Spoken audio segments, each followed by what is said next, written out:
The wind rolled slow across the open Me plains the neither. morning she We're stumbled great onto his parents. land, a thin blue dress clinging to her body and dust covering her boots, as if she had walked through 3 counties without stopping.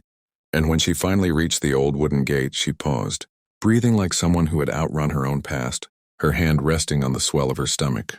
Because the child inside her was the only reason. She kept moving. She had been turned away from towns, from families, from people who judged her before she even spoke, and every door that slammed in her face carved another bruise into her spirit until she reached the last place she could think of, a ranch owned by a man she had never met but had heard rumors about, a cowboy who kept to himself, a man named Colt Walker, known for being quiet, honest, and hard as the land he worked. And when Colt stepped out of the barn, tall in his worn hat and leather vest, he stopped when he saw her, not because she was pretty, though she was, or because she was pregnant and alone, but because her eyes held the kind of fear and exhaustion he had only ever seen in broken horses and broken souls, the kind he used to see in the mirror when he was a boy left alone after his parents died in a fire that stole everything except the ache in his heart. And without asking her name or where she came from, he walked toward her slow, like approaching something fragile, and said, "Ma'am, you look like you need a place to sit."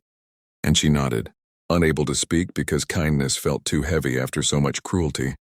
So he guided her inside the cabin, gave her water, let her breathe. And only when her trembling stopped did he ask her story. She told him her name was Lila, her voice soft as wind over wheat, and that she had been living with people who promised they'd care for her. But when the man who fathered her child ran off and the townsfolk started whispering, calling her a burden, a mistake, they pushed her out with nothing but a small bag and the clothes she wore. And as she spoke, Colt felt something inside him shift. Not attraction, not pity, but a deep, quiet understanding, because he knew too well what it felt like to be unwanted, to have your existence treated like an inconvenience. And he decided right then that no one under his roof would ever feel that way again. He told her she could stay as long as she needed, that he didn't care what the town said, because he had spent his whole life not belonging to anyone. And when she looked at him with tears in her eyes and whispered, "Why are you helping me?" he simply said, "Because someone should have helped me once," and that was the moment. Everything between them began, slow as sunrise, steady as the heartbeat of the land.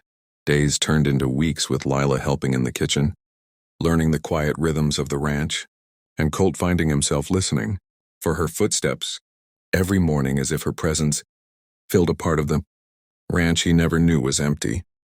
And she watched him work, watched the way he handled animals gently, the way he fixed fences with patience, the way he came back inside tired but still asked her if she was comfortable, if she needed anything.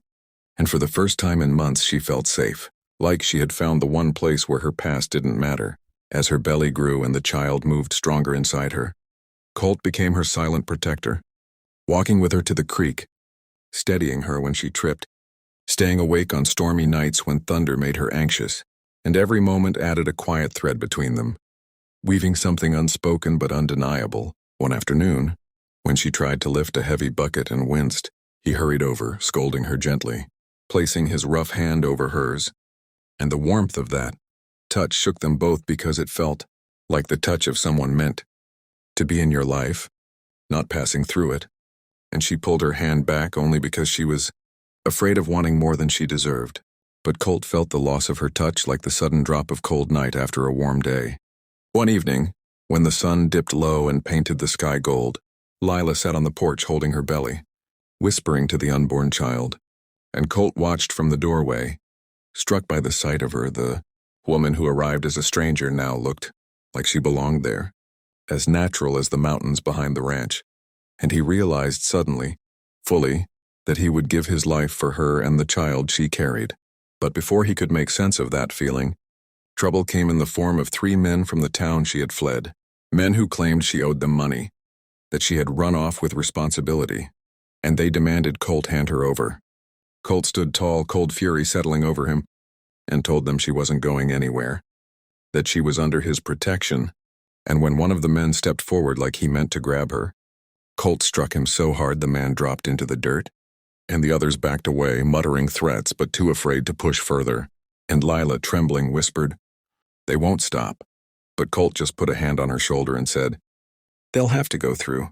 And something inside her broke, some dam of fear she'd been holding for months, and she began to cry, not out of terror but relief, because for the first time someone had fought for her, someone had chosen her. That night, she sat by the fire while Colt made sure every door and window was locked, and when he finally sat beside her, she told him, "I don't know why you're doing all this," and he said in a low voice, "Because no one should face life alone, not when I know what that feels like." And she placed her hand over his, not hesitant this time, not afraid, and whispered, "Then maybe neither of us has to be alone anymore." And the softness of her voice, the trust in her eyes hit him deeper than any blow he'd taken in a fight. Over the next days, something tender grew between them, something that felt like family, like belonging, like hope reborn. And when Lila finally went into labor during a stormy night, Colt held her, comforted her, stayed beside her as she screamed and cried. And when the baby's first cry filled the room, Colt felt his chest break open with emotion he didn't know he could feel. And when Lila, exhausted and shaking, whispered, "Colt, will you hold him?" He took the baby gently, his hands trembling, and the second he felt the tiny heartbeat against his palm, he realized he had just been given the one thing he'd never had, family. And Lila, watching him cradle her child with such reverence, understood that this cowboy had not only saved her life, he had become the life she wanted, the man she trusted, the father her child deserved. And as the storm cleared and dawn broke, Colt whispered, "You're both home now, and you're not going anywhere," sealing a promise that neither of them had ever received from anyone before. Life on the ranch changed after the baby arrived, not in loud or sudden ways, but in soft, steady shifts that wrapped around Colt Walker's heart like warm sunlight after a long winter. And every morning he woke, before dawn, not to the empty silence he had known for years, but to the tiny cry of the child he had delivered, with shaking hands and the gentle voice of Lila humming to soothe him. And Colt found himself moving through the days with a sense of purpose he had never known. Repairing fences with one ear, listening for Lila's laugh, riding out to check cattle, and rushing back sooner than needed just to make sure she wasn't carrying anything too heavy or straining herself. And every time he returned to see her on the porch rocking the baby, her golden hair catching the light, he felt a warmth deep in his chest that scared him almost as much as it healed him. Lila, too, found herself changed. No longer the frightened woman who arrived broken and dust-worn, because Colt's steady presence rebuilt her confidence. His quiet protection made her feel safe in ways she had forgotten were possible, and the tenderness with which he held the baby made her heart ache in a way that felt like falling in love. Though she kept that feeling close, afraid to speak it aloud, afraid it might break the fragile magic growing between them, and yet it showed in every moment. When she brushed flour off his shirt while cooking, when she lingered by the doorway watching him cradle the child, when she thanked him for protecting her, even though he always shook his head and said, "A man protects what matters," not realizing that those words alone made her breath catch in her throat. But not everything was peaceful on the plains, because the men who had come to take her away had not forgotten their humiliation, and rumors began spreading across town that Colt was harboring a runaway girl with another man's baby. And though Colt didn't care what they said, Lila worried constantly, fearing violence, fearing they would stir up trouble, fearing that Colt would get hurt because of her. And one night, as they sat on the porch with the baby asleep inside, she softly told him, "Maybe I should leave. Maybe it would be safer for you." And Colt turned to her, with an expression she had only seen in moments of deep anger or deep devotion, saying, "Lila, you and that child are the only thing in this world I am not willing to lose." And before she could speak, he added, "You gave me something I never had, a reason to look forward to tomorrow." And the vulnerability in his voice struck her so deeply she had to look away to hide the tears gathering in her eyes. Things tightened when a group of townsmen cornered Colt in the general store, telling him to send the woman away or expect trouble. But Colt, calm as a loaded gun, told them he wasn't afraid, that nobody was taking his family from him. And when he walked out, shoulders squared, jaw tense, he realized that he had said family without thinking, because in his heart, that's what they already were. Days later, trouble came in the form of a fire set at the edge of the ranch, flames licking at dry grass, threatening the barn, and Lila ran out screaming for Colt as smoke filled the air. But Colt fought the fire like a force of nature, swinging buckets, beating down embers, refusing to let anything be taken from him again.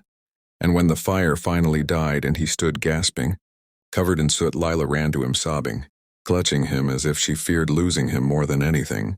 And it was in that desperate embrace, her hands trembling against his chest, that Colt realized he couldn't keep holding his feelings back. Later, after the baby was asleep and the night was quiet again, Lila approached him inside the cabin, her voice soft as she said, "You could have died," and he answered, "I won't leave you two alone in this world." And then she stepped closer, her eyes full of gratitude and fear and hope, whispering, "Colt, are we really a family?" And Colt, with all the gentleness he never knew he could possess, cupped her face and said, "If you want me, if you'll have me, I'll be yours for the rest of my life." And she broke into tears, not of sorrow but of relief, of finally belonging somewhere, and she pressed her forehead to his, saying, "I've wanted that since the day you opened your door to me." And in that quiet, intimate moment, the cowboy who had grown up with nothing found himself standing in the warmth of everything he had ever needed. In the days that followed, Colt went into town not to argue or fight but to stand tall and declare that Lila and the baby were his family, and anyone who had a problem with it could stay off his land. And surprisingly, the courage of his stance made some townsfolk soften, understanding finally that Lila wasn't burden or shame. She was a woman who had survived and found someone willing to stand beside her. And Colt wasn't a loner anymore, but a man who had finally found something worth protecting. By summer's end, the ranch no longer felt like the quiet, empty stretch of land it once was, because now it echoed with Lila's laughter, with the baby's soft cries, with the steady heartbeat of a home lived in and loved in. And one evening, as Colt held the baby while Lila leaned against him, watching the sun sink behind the mountains, she whispered, "You saved us." And Colt shook his head gently, replying, "No, Lila, you gave me a family I never had." And she smiled, knowing he meant every word. And the ranch, once just a lonely place where a man survived, became a place where two hearts healed and grew and built a future together, proving that sometimes the family you're meant for isn't the one you're born into, but the one you fight to keep.